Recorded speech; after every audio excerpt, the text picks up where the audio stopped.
अब हम different animals के अंदर एक्सक्रीशन को देखेंगे। तो सबसे पहले हमारे पास जो एनिमल है वो है हाइड्रा। हाइड्रा जो है ये क्या होता है, ये एक नाइडेरियन है और इसके पास किसी भी किस्म का कोई स्पेशलाइज्ड एक्सक्रीटरी स्ट्रक्चर जो है वो मौजूद नहीं होता, क्योंकि ये एक बिल्कुल बेसिक सा एनिमल है। तो यही वजह है कि बायोलॉजी में हम जब कोई भी सिस्टम पढ़ते हैं तो उसमें जो सबसे पहला बेसिक स्ट्रक्चर हमें दिखाया जाता है वो हाइड्रा का ही होता है। अगर आप नर्वस सिस्टम की बात करें तो भी हाइड्रा को पढ़ाया जाता है, ट्रांसपोर्ट की बात की जाए तो भी हाइड्रा को रिप्रेजेंटेटिव एनिमल के तौर पे लिया जाता है, क्योंकि ये हमारे पास एक सबसे बेसिक एग्जांपल है किंगडम एनिमेलिया की। और इसके पास किसी किस्म का कोई स्पेशलाइज्ड एक्सक्रीटरी स्ट्रक्चर नहीं होता। तो ये सिंपली जो है वो डिफ्यूजन के ज़रिए से काम करते हैं और ये अपने एनवायरनमेंट के क्या होते हैं, आइसोस्मोटिक होते हैं, यानी कि इनकी बॉडी की इंटरनल कंडीशंस और एक्सटर्नल एनवायरनमेंट की कंडीशंस सेम होती हैं, उसमें कोई डिफरेंस नहीं होता है। तो यूजफुल मटेरियल्स जो हैं वो क्योंकि बाहर ज़्यादा होते हैं तो वो कहाँ पे चले जाते हैं, वो बॉडी के अंदर चले जाते हैं। और बॉडी के अंदर जब वेस्ट मटेरियल्स की क्वांटिटी ज़्यादा हो जाती है और बाहर कंपैरेटिवली कम है तो वो ऑटोमेटिकली कहाँ पे आ जाते हैं, बाहर आ जाते हैं। तो सिंपली डिफ्यूजन के ज़रिए से मटेरियल्स की ट्रांसपोर्ट करवाई जाती है और इसमें कोई भी ख़ास मैकेनिज्म मौजूद नहीं होता है। एक्सक्रीशन इन प्लेनेरिया। प्लेनेरिया जो है वो किंगडम एनिमेलिया के कौन से फाइलम से ताल्लुक़ रखते हैं, ये फ्लैटवर्म से ताल्लुक़ रखते हैं और इनके पास सिंपल ट्यूबुलर एक्सक्रीटरी सिस्टम पाया जाता है जिसको हम किस चीज़ का नाम देते हैं, प्रोटोनेफ्रीडियम का नाम दिया जाता है। यहाँ पे जो प्लेनेरिया हमारे पास मौजूद है हम इसमें देख सकते हैं कि एक्सटेंसिवली ब्रांचिंग सिस्टम जो है वो मौजूद है और इसी ब्रांचिंग सिस्टम को हमने किस चीज़ का नाम दिया है, प्रोटोनेफ्रीडियम का नाम दिया है। प्रोटोनेफ्रीडियम होता क्या है, ये एक नेटवर्क है जो कि क्लोज ट्यूब्यूल से मिलकर बनता है और इसमें किसी किस्म की कोई इंटरनल ओपनिंग्स नहीं होती हैं। अगर आप यहाँ पे इसको गौर से देखें तो जो तमाम ट्यूबुलर सिस्टम यहाँ पे मौजूद है वो क्लोज्ड है, वो कहीं से भी ओपन नहीं है, इसके अंदर किसी भी किस्म की कोई इंटरनल ओपनिंग्स नहीं पाई जाती हैं। ट्यूबुलर सिस्टम जो होता है वो पूरी बॉडी के अंदर स्प्रेड किया होता है और अगर हम यहाँ से इस स्ट्रक्चर को बड़ा करके देखें तो यहाँ पे क्या हो रहा है कि ट्यूबुलर सिस्टम को अगर आप देखें तो जब ट्यूबुलर सिस्टम जो है वो जहाँ पर भी एंड होता है वहाँ पे क्या पाया जाता है, एक स्वेलिंग पाई जाती है। ये जो स्वेलिंग पाई जाती है यहाँ एक कैप लाइक स्ट्रक्चर मौजूद होती है, इसको हम किस चीज़ का नाम देते हैं, इसको हम फ्लेम सेल का नाम देते हैं, यहाँ पे फ्लेम बल्ब भी कहा जाता है। तो अगर हम इस लाइन को देखें, tubular system is spread throughout the body, ये पूरी बॉडी के अंदर फैला हुआ होता है and branches are capped by cellular setup termed as flame cell. और जो ब्रांचेज होती हैं इनको कैप अप किया जाता है एक सेटअप के जरिए से जिसको हम फ्लेम सेल या फ्लेम बल्ब का नाम देते हैं। इसको फ्लेम सेल जो है वो इसलिए कहा जाता है क्योंकि इसके अंदर बहुत सारे सीलिया मौजूद होते हैं और ये सीलिया इस तरह से बीट करते हैं, मूव करते हैं, जो बॉडी के अंदर फ्लूइड मौजूद है वो सारा अंदर की तरफ आ जाए ताकि फिर उससे यूजफुल मटेरियल्स को वापस बॉडी में रीअब्सॉर्ब किया जाए और जो बाकी एक्सक्रीटरी प्रोडक्ट बचते हैं उनको बॉडी से बाहर रिमूव करवा दिया जाए। तो जब हम इस फ्लेम सेल को देखते हैं तो इसके अंदर जो सीलिया की बीटिंग हो रही होती है, जो वो मूव कर रहे होते हैं, ये हमें एक फ्लिकरिंग फ्लेम की तरह से नज़र आते हैं, यानी कि एक जलते हुए शोले की तरह से नज़र आते हैं। इसी वजह से इनको फ्लेम सेल का नाम दिया जाता है।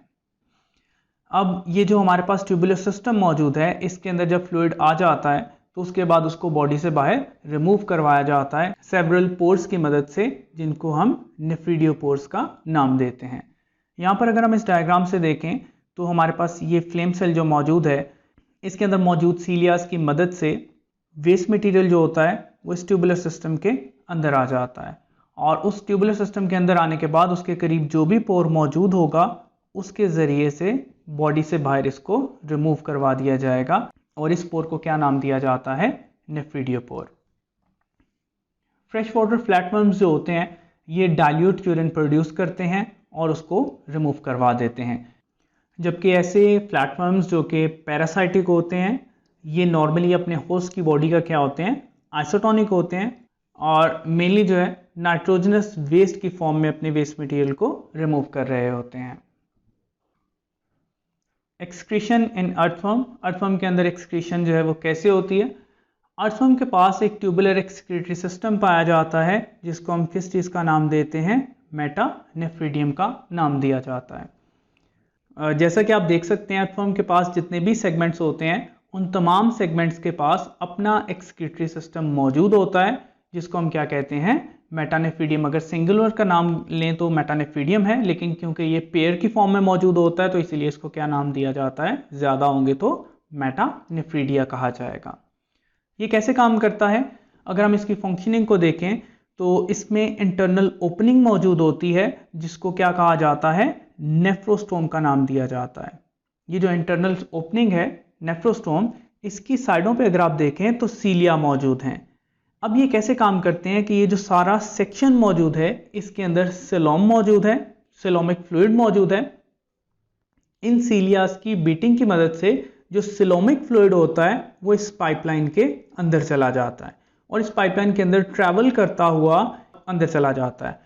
और ये सेलोमिक फ्लूइड जो होता है ये through out the length of the tube क्या करेगा, मूव करता चला जाएगा, जिसके गिर्द क्या चीज मौजूद है, कैपिलरीज का नेटवर्क मौजूद है। अब जो सेलोमिक फ्लूइड इस ट्यूबुलर सिस्टम के अंदर मौजूद है उसके अंदर यूजफुल चीजें भी मौजूद हैं और वेस्ट मटेरियल भी मौजूद हैं। तो क्या किया जाता है, यहाँ पे ये किया जाएगा कि जो कैपिलरीज होंगी ये यूजफुल मटेरियल्स को क्या करेंगी, रीअब्सॉर्ब कर लेंगी। और जब ये फ्लूइड सारा इन कैपिलरीज से पास होके इस सेक्शन के अंदर पहुंच चुका होगा जिसके गिर्द कैपिलरीज नहीं मौजूद, तो इसके अंदर अब सिर्फ क्या मौजूद है, वेस्ट मटेरियल्स मौजूद हैं जिनको बॉडी से बाहर रिमूव करवाना है। और इन वेस्ट मटेरियल्स को बॉडी से बाहर रिमूव करवा दिया जाएगा एक पोर की मदद से, जिसको हम किस चीज का नाम देते हैं,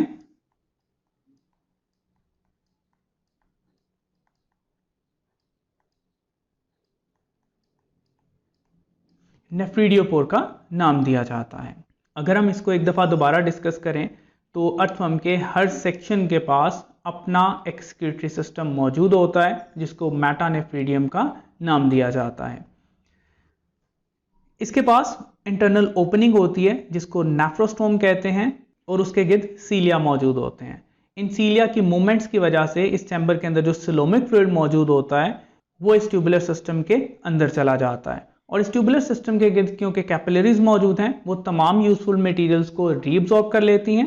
रीअब्सॉर्ब का मतलब ये है कि वो तमाम यूजफुल मटेरियल्स जो बॉडी को चाहिए हैं, जो यूजफुल मटेरियल्स हैं जिनको एक्सक्रीट नहीं करना, वो वापस बॉडी के अंदर रख लिए जाते हैं, जबकि जो वेस्ट मटेरियल होता है उसको इसी ट्यूबुलर सिस्टम के अंदर रहने दिया जाता है। और अल्टीमेटली जो वेस्ट मटेरियल इस ट्यूबुलर सिस्टम के अंदर बचता है उसको एक पोर के जरिए से बॉडी से बाहर रिमूव करवा दिया जाता है, जिसको नेफ्रीडियोपोर का नाम दिया जाता है। अब हम देख लेते हैं कि बुक के अंदर क्या लिखा हुआ है। This system has an internal ciliated opening, the nephrostome emerged in coelomic fluid. ये जो सारा सिस्टम है इसके पास इंटरनल सीलिएटेड ओपनिंग होती है जिसको नेफ्रोस्टोम कहा जाता है, जो किसके अंदर मौजूद है, सेलोमिक फ्लूइड के अंदर मौजूद है। And enveloped by a network of capillaries, और उसको किस चीज से इन्वेलप किया गया है, कैपिलरीज के नेटवर्क से। नेफ्रोस्टोम जो होगा वो कलेक्ट करेगा सेलोमिक फ्लूइड को। As the fluid moves along the tubule, जैसे ही वो ट्यूब के अंदर मूव करता चला जाएगा, epithelium reabsorb salts from the lumen and sends to the blood vessel surrounding the nephridium. तो जो एपिथेलियम होगी, एपिथेलियम वो वॉल है जिससे कि ये ट्यूब बनी हुई है, ये रीअब्सॉर्ब करेगी सॉल्ट्स को फ्रॉम द ल्यूमेन। ल्यूमेन किसे कहा जाता है, जो पाइप का अंदर वाला खाली सेक्शन होता है उसको ल्यूमेन कहते हैं। ये बार बार हमारे लेक्चर्स में आएगा, इसके बारे में आपको पता होना चाहिए कि हमारे पास जो पाइपलाइन मौजूद होती है कोई भी,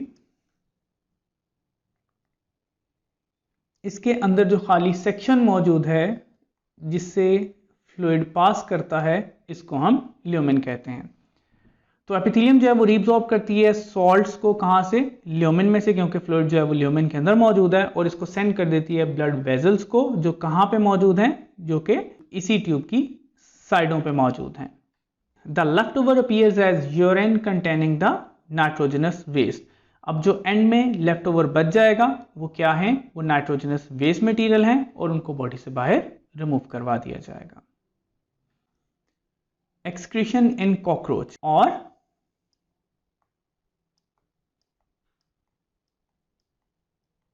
इंसेक्ट्स के, इंसेक्ट्स जो होते हैं उनके अंदर एक्सक्रीशन कैसे होती है। टेरेस्ट्रियल आर्थ्रोपोड्स जो होते हैं, ख़ासतौर पे इंसेक्ट्स, इनके अंदर एक्सक्रीशन कैसे होती है। इनकी बॉडी जो है उनके अंदर ब्लड नहीं पाया जाता बल्कि फ्लूइड मौजूद होता है जिसको हम हीमोलिम्फ का नाम देते हैं। इनकी बॉडी को डिफरेंट सेगमेंट्स में डिवाइड किया जाता है जिसको हम साइनसेस कहते हैं। इन तमाम साइनसेस से हीमोलिम्फ को इकट्ठा किया जाता है और एक ट्यूबुलर सिस्टम के ज़रिए से इनको एक्सक्रीटरी सिस्टम के अंदर ड्रेन कर दिया जाता है। ये जो ट्यूबुलर सिस्टम मौजूद होता है जैसा कि यहाँ पे मौजूद है, जिसके ज़रिए से हीमोलिम्फ को ड्रेन किया जाता है एक्सक्रीटरी सिस्टम में, इसको माल्पीजियन ट्यूब्यूल्स का नाम दिया जाता है जैसा कि यहाँ पे लिखा हुआ है। तो terrestrial arthropods particularly in the insects, excretory structures जो होती हैं are adopted to collect the excretory product from the haemolymph in the sinuses through suspended tubular structure called Malpighian tubules.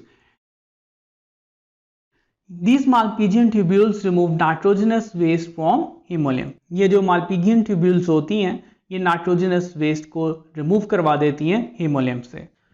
यहाँ पे एक चीज़ डिफरेंट होती है, इंसेक्ट्स जो हैं ये वाहिद ग्रुप है किंगडम एनिमेलिया का जिसके अंदर जो एक्सक्रीटरी सिस्टम है वो डाइजेस्टिव सिस्टम के साथ लिंक में मौजूद होता है। यानी कि ये जो ट्यूबुलर सिस्टम सारा जो हमने हाईलाइट किया हुआ है ये सिर्फ एक्सक्रीटरी सिस्टम नहीं है बल्कि ये एक ही टाइम में डाइजेस्टिव सिस्टम भी है और एक्सक्रीटरी सिस्टम भी है। जैसा कि हम यहाँ से सिर्फ पीछे वाले सेक्शंस को देखेंगे, वो इसलिए क्योंकि सिर्फ ये एक्सक्रीशन से ताल्लुक रखते हैं जबकि जो आगे वाले सेक्शंस हैं ये तमाम डाइजेस्टिव सिस्टम से ताल्लुक रखते हैं। तो ये हमारे पास किंगडम एनिमेलिया के अंदर वाहिद एग्जाम्पल है जिसमें डाइजेस्टिव सिस्टम और एक्सक्रीटरी सिस्टम जो हैं वो इन एसोसिएशन है, एक दूसरे के साथ ताल्लुक में पाए जाते हैं, इकट्ठे पाए जाते हैं।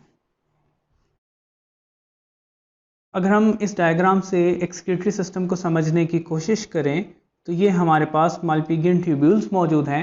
तमाम जो फ्लूइड होता है, जो सल्यूट्स मौजूद होते हैं इंक्लूडिंग सॉल्ट्स और नाइट्रोजनस वेस्ट, उनको इन माल्पीजियन ट्यूब्यूल्स के अंदर ड्रेन करवा दिया जाता है।